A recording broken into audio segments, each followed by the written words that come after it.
to the herd. Happy Monday.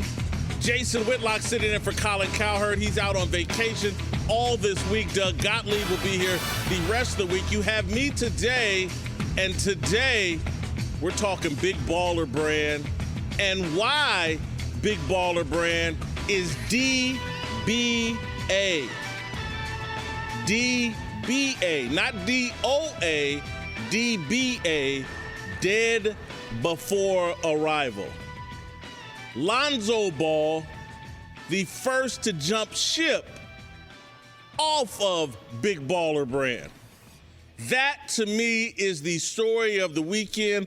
I'm going to tie it in. My theme for today is going to be about how Twitter and social media causes us, the media, to lie to you. To lie to you. Everybody's dancing on the Big Baller, Lonzo Ball, LaVar Ball conversation. Because we don't want to deal with the social media backlash if we happen to tell you the truth about Big Baller Brand and LaVar Ball. But sometimes actions speak louder than words. And when your dad has been flapping his gums for months, oh, Big Baller Brand, we won $1 billion from Nike or Adidas or any shoe company. Big Baller Brand's going to take over the world. And all it took was 2 games for Lonzo to say, oh, I'm going to wear Nike, I'm going to wear Adidas, I'm going to Mambas, now throwback Air Jordans, Jordan 31s. Lonzo Ball has jumped ship on Big Baller Brand. Big Baller Brand is a T-shirt company. That's what Big Baller Brand is. One of my best friends in Kansas City, one of my best friends in life, he and his wife have a T-shirt company out of Kansas City, and it's quite successful. But it's a T-shirt company. It's a side hustle. They both have regular jobs, and they hustle T-shirts on the side. That's what LaVar Ball has created, a T-shirt company, not a shoe company, not anything that's worth $1 billion, let alone $3 billion, like I heard him saying this weekend on Chris Broussard's radio show on Fox Sports Radio. But here is LaVar Ball talking to ESPN this weekend about Big Baller Brand and his son's decision to wear other shoes. That boy can play barefoot and do the same thing. He just let him know he can play in any shoe he feels like it. And that's how that Big Baller Brand roll. We got that independence. We don't have to be strapped down. You know how many players want to do that? Try another shoe on and can't. Sit their ass down and wear the one they told them to tie their foot to. Keep your foot in that shoe, on and off the court. Can't tell my boy nothing like that. He roll what he want. That, in my view, was some projection by LaVar Ball. He can't tell his son anything about what shoe to wear. That's where this is headed. Lonzo Ball is starting to become independent and unbuckling himself from his loudmouth father. And I don't mean, that sounds really, really negative. And I don't mean it in a really, really negative fashion. You raise a child, you raise anything to leave the nest and to be able to stand on their own 2 feet. And that's what we're starting to see from Lonzo Ball. His dad ran his mouth in a way to promote LaVar Ball. This has been more about promoting LaVar Ball than doing what's best for his son. And again, that sounds really, really negative. I don't mean it to be that negative. It's just truthful. And I will deal with the repercussions, the blowback over social media. I could care less.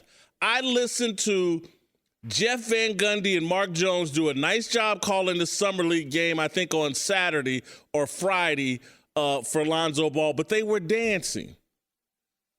You could tell they were dancing. They were biting their tongue. At one point, Jeff Van Gundy said, no one judges a kid by their parents. And I nearly fell off my couch It's like, who doesn't judge a kid by their parents? Now, sometimes you raise a kid who's completely different than their parents, but you still judge a child by his parents. Again, to me, Lonzo Ball is different than his dad. Completely different. And LaVar's shtick doesn't work for Lonzo. And Lonzo is backing away from that respectfully and politely, and that's why he's no longer wearing the shoes. The $500 overpriced shoes that are not selling, Lonzo Ball has backed away from, and now he's wearing whatever shoes he wants, and he's out, and his dad's talking about they're still looking for a shoe deal. You remember just a few weeks ago, everyone, LaVar has started a business, and you got to respect the man for starting a business, and he's got big ambitions. And there were some of us out here saying, no, let's pump the brakes. Let's pump the brakes. Is LaVar Ball in his lane is the question we should be asking, because I don't think he's Phil Knight. I don't think he's Bill Duffy or Scott Boras or Tom Condon. He's not a super agent. He's a guy who's been winging it as he goes. And if he would just back off, let his son do what he's been doing since he changed shoes and what he did quite well this weekend, his son can play this game. His son's not the next Magic Johnson. He may not even be the next Jason Kidd, but his son can play this game. And so as the more he steps away from the circus that his dad created, the better basketball player he appears to be. Yesterday against Dennis Smith Jr., the guy who has actually taken over the Summer League and been the best player in the Summer League, Lonzo Ball, before his calf tightened and he left the game, looked damn good yesterday. His shot, and every Laker shot was falling yesterday. Everybody on the team was knocking down shots. But Lonzo Ball more than held his own and gave Dennis Smith, gave him the business for the 20-some-odd minutes that he was out there. Dennis Smith played well too, but Lonzo Ball was knocking down shots, passing the ball. He looked like the guy, closer to the guy he's been hyped into being. That's as he marks his independence from his dad, steps away from the shoe deal. Big Baller Brand, DBA, dead before arrival. That thing, it's a T-shirt company. Congratulations, LaVar. You've created a T-shirt company. Good luck with it.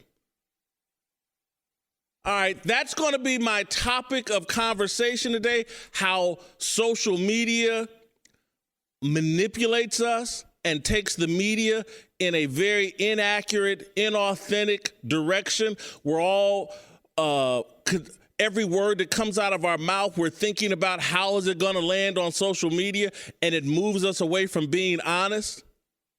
Anybody with a brain could see that LaVar Ball and his antics weren't really about Lonzo, and they were about LaVar Ball and raising that brand. It wasn't about the kid. And again, sounds horribly negative, but I couldn't imagine, I'm going to say this in LaVar Ball's defense, I couldn't imagine being a father, being a man who raised 3 sons who are this talented in a sport that matters in America. That would make me delusional. That would make me think I'm the greatest person since sliced bread. That would make me think that I had the answer to every question. Men, and particularly men that are into sports, if you raise 1 son, let alone 3 who are tremendous athletes, it will make you delusional. And hopefully what we've seen from LaVar Ball for the past year is his delusional state, and he will back it up and come back into reality. Let this son go out and blaze his own trail, carve his own path. Let him leave the nest and do whatever shoe deal he wants to do. That's where I hope this is going. That's why I hope we allow this to go. LaVar Ball, not a terrible person. Delusional? An attention whore? Yeah, there's a lot of people like that. He's being humbled by his son. He's being humbled by the market. No one cares about Big Baller's shoes. It's a flop. It's dead before arrival. All right, I'm joined today by Holly Saunders. And Holly, I got to say this. I don't normally sweat on the show. I'm nervous today for some reason. It might be you. I didn't know we were allowed to say attention whore on the air. I had no idea. That's what we're maybe we're right not at the top here. Maybe we're not. You know what happened? The Floyd Mayweather Conor McGregor controversy. Yeah. And if you've watched it on FS2, they were cussing and saying whatever the hell they wanted. And I was like, well, hell, maybe. I don't know if that pertains to us. But yeah, let's talk some more about that. What'd you think about that? Floyd and Conor? Yeah. I think it's been a great show. I think it's being dissed. And some people, friends of mine, Mike Wise, who works over at ESPN, friend of mine for a long time, J.A. Adonde, good friend of mine, works over at ESPN. I've seen these guys criticizing it, and I'm like, and Mike Wise and J.A. act like, I don't want to watch the fight, or this makes me less likely to watch the fight. I'm like, come on, guys. Right. It's a fight. People say crazy things in a fight. What did you think of the suit with we'll call it the subliminal messaging that he was wearing? Not the suit I would have worn, but Conor McGregor taking it to another level, as Conor McGregor tends to do. He did. He got my attention. He got me interested in it. I'll say that much. We're joined today by Holly Saunders. I'm Jason Whitlock, filling in for Colin Kaepernick. I love Perky Jerky. What makes it so great are all the unique flavors. They have a new variety pack, Home Run. A lot of options. Listen, life gets boring fast. Try a different flavor. Every game, special offer, 40% off all multi-packs. The best tasting jerky on earth, guaranteed. All right, welcome back to The Herd. I'm Jason Whitlock. Still talking about LaVar Ball and Lonzo Ball. Imagine being a 19-year-old kid. You've entered into the NBA. You're the second-round pick in the NBA draft. All of your peers have signed some sort of shoe contract. The rookies from last year, some of the rookies this year, they're cementing their shoe contract deals as they enter the league.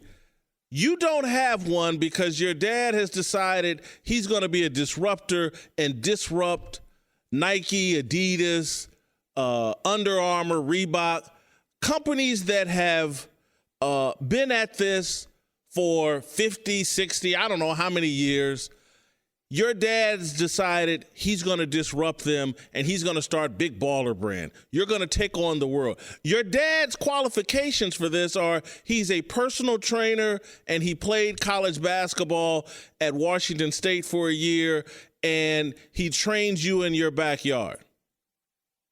He's orchestrating the disruption of some of the most powerful companies in America.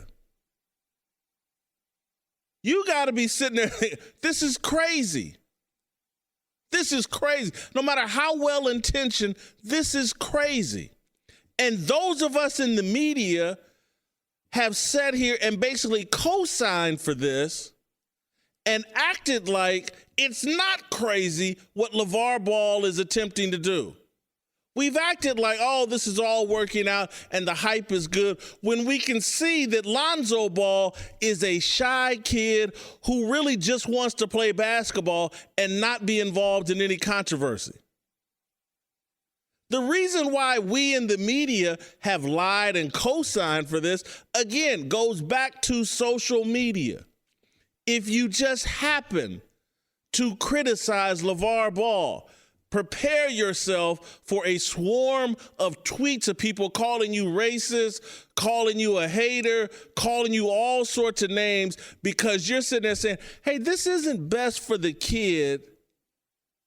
This doesn't really fit the kid's personality. We're acting like we've never seen helicopter parents before. We've acting like we've never seen Todd Marinovich's dad. We're acting like we've never seen Joan Benet and her parents, and I know that's a really extreme case, but sometimes helicopter parents get completely out of control. And not everybody is Richard Williams, who, again, had some success with his daughters and deserves a lot of credit for that. But that doesn't mean everything Richard Williams did or everything LaVar Ball does or everything my parents did doesn't mean it was the right thing to do. I had great parents, really great parents. Me and my brother, both college educated, never been in a minute's trouble. My brother, very responsible father, husband, the whole 9 yards. My parents weren't perfect. My mother's watching now, and she's about to call me or text me mad as hell because I'm going to tell a story.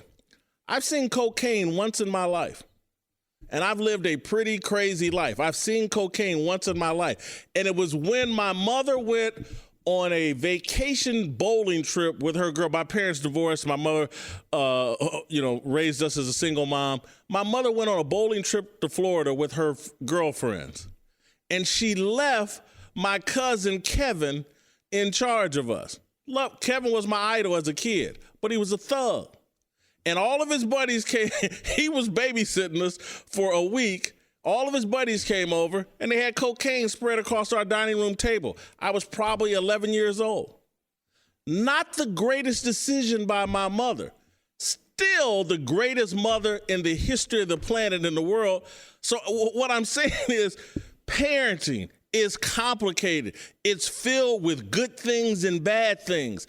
And if someone happens to point out, hey, LaVar, I don't know if this is the best thing. You've done a lot of great things, but I don't know if starting a shoe company and creating all this controversy around your son, I don't know if that's the best thing in the world.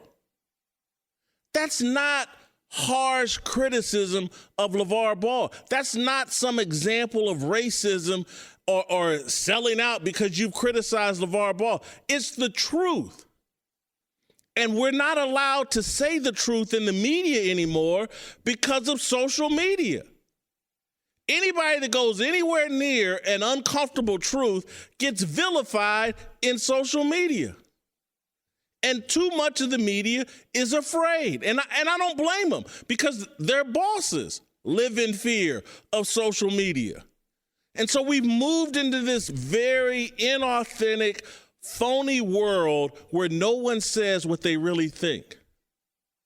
And that's how Jeff Van Gundy, who did a great job calling that game and making some points, very subtle points about Lonzo Ball. Look, hey, maybe we've overhyped him a little bit. Not sure if we should compare him to Jason Kidd, Hall of Famer. Let's let the kid bake in the oven before we go there. But then he also was dancing around, say, oh, yeah, no one judges a kid by his parents. The hell they don't. That's not reality. People do it every day of the week. And then we spent all this time talking about LaVar Ball. What about Dennis Smith Sr.? This guy raised 2 kids by himself because their mother abandoned them. But we can't talk about him. Only we can talk about LaVar Ball, and he's the greatest dad, and if you criticize anything he's done, you're the worst human being on the planet. We need to move beyond our fear of social media so that we can get back to telling the truth. Because, again, if you're somewhat religious or if you just believe in common sense, the truth actually sets people free. The truth actually moves people in a positive direction. I'll give you one more example, again, how success fools us into thinking everything we do is right. I've been a pretty successful sports writer, broadcaster, whatever, media personality. The equivalent of what I'm talking about, LaVar Ball and what he's doing, it's like I overeat. People can point that out, hey, Whitlock, you overeat. I could sit there and say, well, what do you mean I'm successful? Overeating's part of my success. No, it's not. It's something I do that's wrong, and I would be more successful if I didn't. And no different than what people have been trying to point out about the balls. There's some good things here, but there's some things that need to be removed. And LaVar Ball being front and center on this kid's basketball life needs to be removed. This is the Herd Podcast. All right, listen, I am really, really excited about this next guest. Michael Vick, the former NFL star, is about to join us. I don't know if Mike was listening earlier in the show, but I told a story about my cousin Kevin. Hope he's not watching right now, but he don't care. I'm just telling the truth. I told a story about my cousin Kevin. I'm not going to go all off into my family history, but I was not a Michael Vick fan in Atlanta. I was a Michael Vick fan post-incarceration. I was a Michael Vick fan once he got in trouble, and it's because of my family history. I was talking about my cousin Kevin. Idolized him as a kid. He solved a lot of problems for me when I was a kid. I'll never forget, I was probably in 4th or 5th grade, and I was a big kid, but a kid that was 17, 18 years old bullying me, and my cousin had just got home from the joint. Little dude, but man, he was prison swole. And he came over and told this dude, you keep messing with my cousin, I'm going to come back over here and kick your butt. Love this dude. Again, my mother made the mistake of having him babysit me and my brother for a week while she's on a bowling trip, and it's the only time I saw cocaine in my life. It was spread out all over our dining room table. All of his friends were there. I was probably 11 years old. The dude had me smoking weed in the car with him and his friends at 11 years old. My mother's the greatest person in the world. I know she's mad at me right now for telling this story. But anyway, because of my full understanding of how hard it is to transition back into the mainstream society after incarceration, I became the huge Michael Vick fan. I remember, Michael has no reason to remember this, but his first game in Philadelphia, I went, covered it, interviewed him afterwards, rooting for him. I thought Michael, the way he handled everything after incarceration, a blueprint, a role model, an example, an important thing for black men because of America's mass incarceration. But anyway, Michael Vick is here. Michael Vick, welcome to the Herd. Come sit on the couch. One of my favorite people, let alone football players of all time, just because of the way you've handled things after a big mistake. Who were you in Atlanta, and when you look back, dealing with the fame, the money, the adulation, do you look back and say, oh, man, I was headed for trouble, and maybe getting in trouble is not the best thing that could happen to a person, but some people, that's the only thing that stops them and sends them another direction? Yeah, for me, I was almost in a place where I was always trying to find myself in terms of leadership, like I said earlier, in terms of being a philanthropist, wanting to, give back. So many things I wanted to do but didn't know how to approach it. Arthur Blank always told me, lean on me in regards to things that you want to get done, things that you want to happen, goals, aspirations outside of football. And I just didn't know how to approach it. And it took a long time. It took for me to be incarcerated to set a new criteria of goals. Aside from football, the football was easy. You want to score touchdowns. You want to play in Pro Bowls. It was all about helping kids and setting a new tone and different dynamic. This is a very stupid question. I feel stupid asking, but I got to ask. Was incarceration a good thing for Michael Vick? I would say incarceration was good for me because, and I wouldn't say it's good for everybody. Yes. I was living with a lot of demons. I wasn't necessarily taking on that leadership role, the role model role, so to speak, that, our organization expected me to be. On the field, yes, I was doing it, leading by example, but not off the field, which I think is just as important. You go to Philadelphia, Andy Reid, Jeff Lurie, the owner, they wrapped their arms around you. What was that like? What was when you came out of prison? What was the entire experience? Just Tony Dungy, I think, was the first to wrap his arms around you and help you get back into the league. What was that like? It was tough. You enter in a situation where it's just the unknown. Perceptions are different. The world is 90% perception, 10% reality. So I had to change that in a sense. Good thing I had great people around me who was pulling for me, who wanted me to do well, understood the impact that I could have outside of the game of football, which we all thought was important. I knew it was important. And just being a role model, doing something different, not being known for just the guy on the field. And that was one of the goals I set when I was away.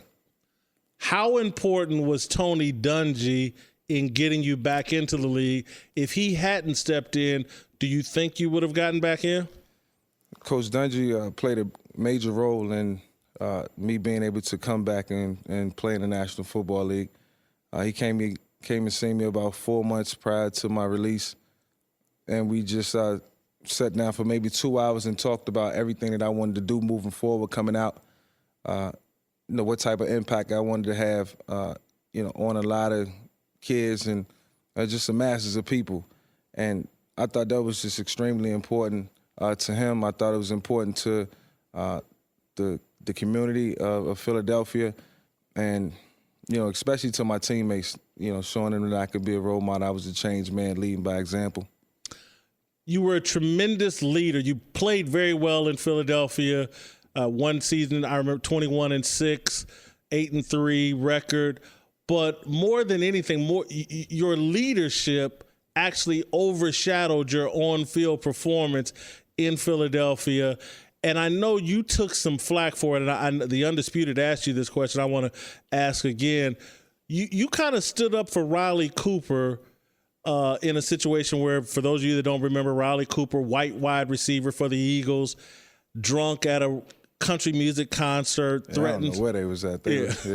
Threatens to fight someone, calls them the N-word. You defended Riley Cooper, or defended him staying on the team. Why?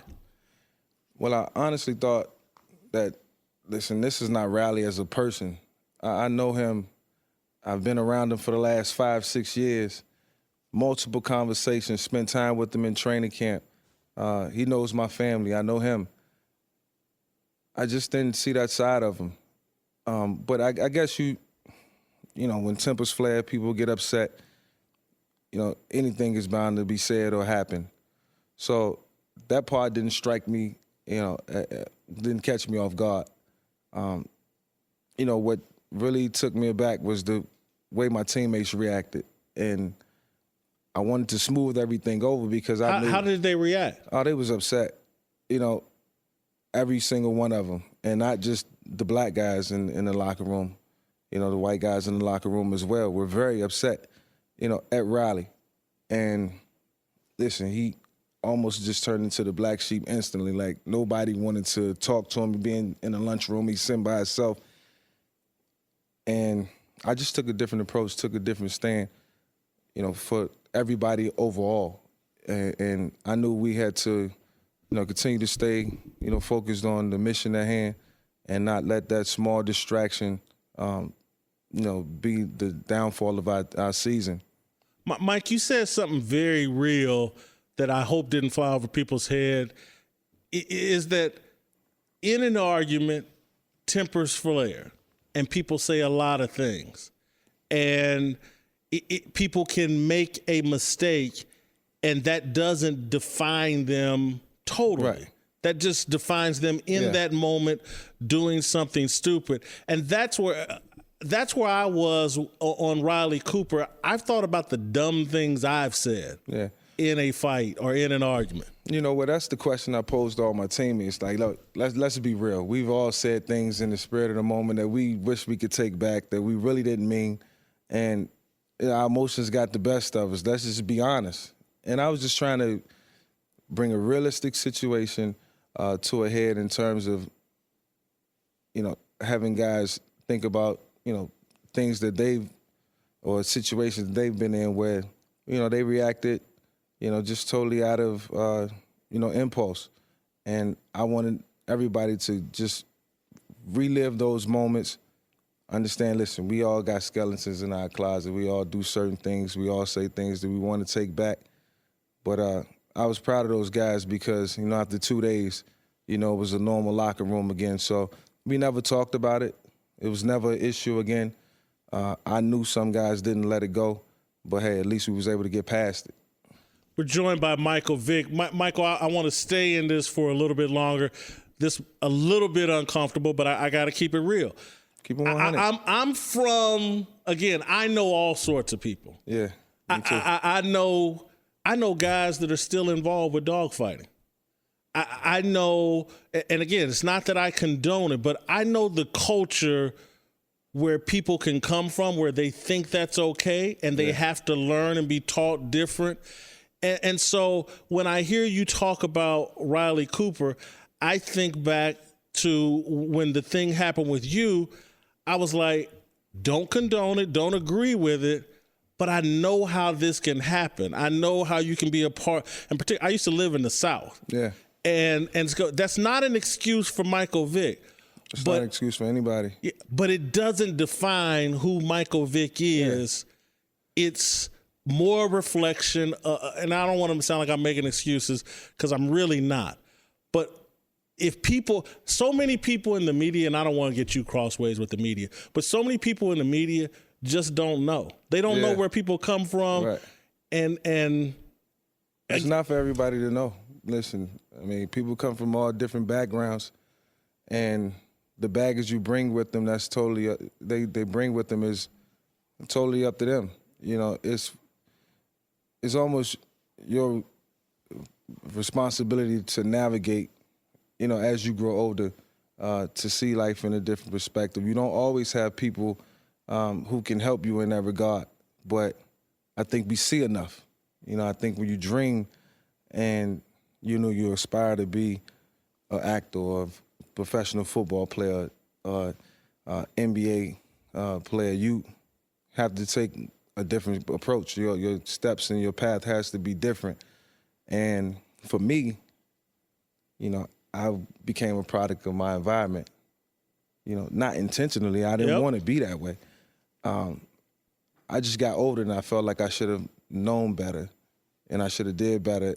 You know, even being 26, 27, you know, the tough part about my situation, I had everything in the world and I still, you know, condoned in it. Everything in the world, and I don't know this. I'm asking the question. But not priority, you know, that's tough. I don't know the answer to this question. I think I know, but I don't know. Did you have a father growing up? Yeah, I did, but we wasn't, you know, my high school coach was more so like my father, mentor. You know, my dad was more so a provider, not necessarily the leader that I expected him to be or wanted him to be, but I didn't fault him for that because he became a product of the environment as well. All right, we're joined by Michael Vick. I'm going to keep you for another segment. We're going to get into Colin Kaepernick, Cam Newton, hear Mike Vick's all-time top 5 dual-threat quarterbacks. I'm Jason Whitlock. You're in the hood. Catch the herd from noon to 3 Eastern on iHeartRadio and FS1. All right, welcome back to the herd, the H-E-R-D, not the H-O-O-D. I'm Jason Whitlock filling in for Colin Cowherd. Holly Saunders here filling in for Christine Leahy. And Michael Vick is here keeping it 100 with us. Michael Vick, the former NFL star, since it's at the top of the news, Ezekiel Elliott for the Dallas Cowboys in a bit of trouble. There have been rumors that he's going to face suspension, and now there's a story that he knocked out or beat up a DJ at a bar. How concerned should the Cowboys be about Zeke? I mean, obviously it should be some concern because Zeke's a young superstar in this league, and at some point he's going to have to act appropriately. We don't want to see a young talent like him spend a ton of time on the sidelines for, you know, self-inflicted reasons, you know, unnecessary reasons. He has a lot of potential to be the best running back to ever play the game. I know that's saying a lot because there's so many guys that can't come before him. But when you look at the type of talent and the team that he's on and everything surrounding the Dallas Cowboys and now going into the future, he has to grow up fast. He has to become a leader early. I look at some of these young people, and just like I looked at yourself when you entered the league, the money and the fame sounds like the greatest thing in the world, but it can also be just a huge burden for a young person. There's no way to prepare for that. It's a gift and a curse in a sense. I mean, you're 21 years old with millions of dollars, and it's hard for people to tell you what to do. Even the guys that they may consider their role models really can't get through to them directly. And these guys got to understand that, you know, they're the future of the National Football League, but the people in the higher power are not going to continue to tolerate the things that happen off the field, and it's such a distraction. It has to be contained. You know, it has to be contained. I know Roger's trying to do everything that he can, but you don't want to see these guys suspended. The fans pay their money to see these kids play, and that's what it's all about. So I say we because, you know, former player, but they have to understand that, look, it's not about me. You know, it's a collective effort. You know, you represent, you know, organization, and you have to represent them well. You watch the TV show Game of Thrones for any reason? No, but I've heard about it. I think I'm going to get into it. So I like to use the analogy. Early on, they had a King Robert Baratheon, and he basically died from excess. His life was so good. Bring me these women, bring me this food, bring me this wine. And that'll kill you. Yes. And so I look at young people that become famous and become wealthy, and they become little kings. And it's the hardest thing on your ego and on your mind. You almost think of yourself, and I'm just saying it figuratively, you think of yourself as a god, because you have the power with that fame and wealth to make a lot of people happy. Oh, Mom, you want a new house? Got you. Oh, Auntie, you need a new car. You got a nephew, a niece, a cousin that needs their college tuition paid. Yeah. You become that provider for everybody, and that does something to your ego. It makes you think you're more than what you are, just an individual person. And you have the world at the palm of your hands. And you can go anywhere you want to go, buy anything you want to buy. And, you know, that just happens, you know, overnight for some kids. And, yeah, we work hard for it. You know, the fame and the splendor is excellent. You know, that's the reward. But it's still a ton of work that has to be done in between. So you can't just, you know, enjoy your off season. Your off season has to be predicated to, you know, tons of hard work, whether it's, you know, you working out, you know, 4 to 5 days a week, you know, working out with your teammates, you know, doing a little off the field work, you know, breaking it up, maybe spending some time with kids. At football camps, you got to find ways to be productive in different settings, and I don't think it's enough of that out there right now. A lot of these guys have to be mentored, and they really have to look up to the guys that came before them in terms of what they're doing. And you still have guys who are doing a remarkable job. I look at Russell Wilson and the things that he's been able to do, you know, in terms of on and off the field. You know, he's a total champion, you know, all the way through. We're joined by Michael Vick. Mike, during the break, you mentioned the game was too easy for you. Yeah, it was at times. And I said I grew up with Jeff George, super talented. Yeah. Football, strong baseball. Yeah. Pure, smart guy. Too easy, but it was too easy for him. Right. And that's where I think like a guy like Tom Brady, talented but not so overly talented. Sometimes you can have too many gifts, and that's what I thought perhaps was a problem for you, is you had too many gifts. Yeah. Well, with me, it was, you know, the speed was remarkable. Arm strength, never had a problem with it. Could pick up plays, and the understanding of the game was always there for me. So the game came fairly easy. So it was times where I didn't really know what to work on.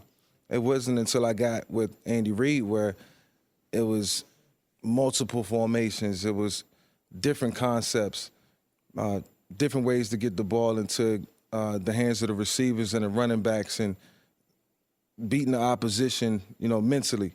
So it was a different challenge. So when I went to Philly, it was, you know, a different form of game planning and preparation and study. When I was young, it was just go out and just run through the defense, you know, run through anybody that steps in front of you, or find a way to make a miss. It wasn't pass protections. It wasn't picking up the blitz. It was early when I had Dan Reeves, and then we kind of sort of got into the Wildcat and, different forms of offenses started to evolve and take over. But, at the end of the day, it was all fun.